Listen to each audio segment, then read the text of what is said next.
Bonjour Catherine. Bonjour Claudie. On va parler aujourd'hui des hypersensibles et de leur sexualité. Je te laisse te présenter Catherine. Ok. Je suis donc coach et j'accompagne les personnes hautement sensibles et notamment avec la thérapie narrative. Ce trait de personnalité qui est inné, qui est inné à la base, donc qui se traduit par un seuil de sensibilité bas et qui va entraîner des réactions intenses. Cette hyperstimulation va conduire certaines personnes à se couper de leur propre corps et entraîner certaines d'entre elles jusqu'aux addictions pour éviter d'être surstimulées par leur sensibilité élevée.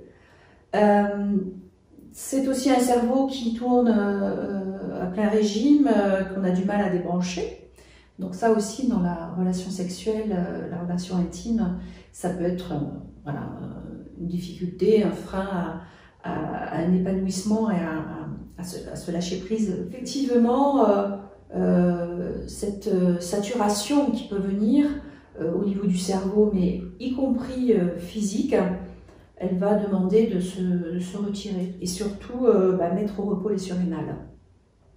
Alors, il y a un autre aspect qui est important, c'est dans la description, c'est un processus de réflexion qui est lent et profond. Il y a aussi une vie intérieure qui est extrêmement riche, avec une attention au métier artistique pour certains, ou aux arts en général. Ça fait aussi partie des éléments qui peuvent ajouter à la surstimulation et à la saturation.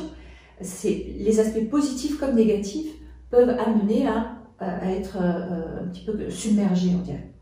Avec toutes les subtilités. Voilà, donc toutes les subtilités, tous les détails qui sont pris en compte, parce que c'est un des aspects aussi, c'est cette attention aux subtilités, aux détails, qui fait que au moindre stimuli, on va être en alerte, on va être stimulé. Donc c'est effectivement, tu l'as dit, les bruits, les lumières, les odeurs, ça va être des tissus qui vont gêner, un ensemble de choses.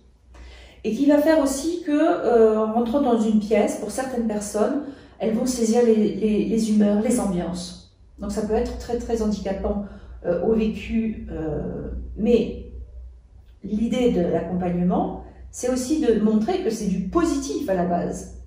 C'est une grande force, une grande capacité que d'arriver à faire ça. L'idée étant d'arriver à le gérer et à moduler dans la vie pour que ça soit plus viable. Les hypersensibles sont plus intenses quelque part. Alors plus intenses parce que effectivement stimulés rapidement et de façon plus importante, et qu'on peut penser qu'effectivement, en tout cas Hélène Aron, sur laquelle je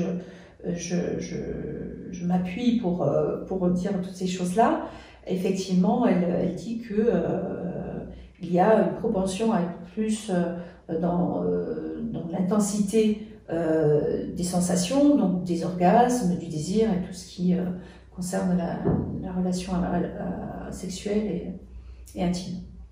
Effectivement, dans cette relation-là, il peut y avoir un déséquilibre du fait que l'attention à l'autre est relativement importante chez les personnes hautement sensibles, et que ça peut, pour certains, entraîner une crainte de faire mal à l'autre, etc. Donc, et aussi en s'oubliant soi-même, en oubliant ses propres besoins. Donc c'est là une attention à pointer. Et puis, cette attention à l'autre et cette bienveillance, la plupart du temps que l'on voit chez les personnes hautement sensibles, c'est l'empathie, ce sont des valeurs. Et les valeurs sont extrêmement importantes dans leur vie pour agir, prendre des décisions et agir. C'est quelque chose qui prime. Alors, juste pour terminer, peut-être, c'est quand même 20% de la population qui est concernée. 20% qui ont aidé l'humanité à évoluer. Donc c'est quand même pas rien, c'est important à souligner que c'est une grande force. Et l'idée, voilà, encore d'arriver à à la réguler pour mieux vivre. Déjà la connaître. Et voilà, la connaître pour mieux la vivre. C'est une chance d'être hautement sensible. C'est un atout en tout cas, j'en suis convaincue. Très bien, merci beaucoup. Merci Claudine. À bientôt. Au revoir.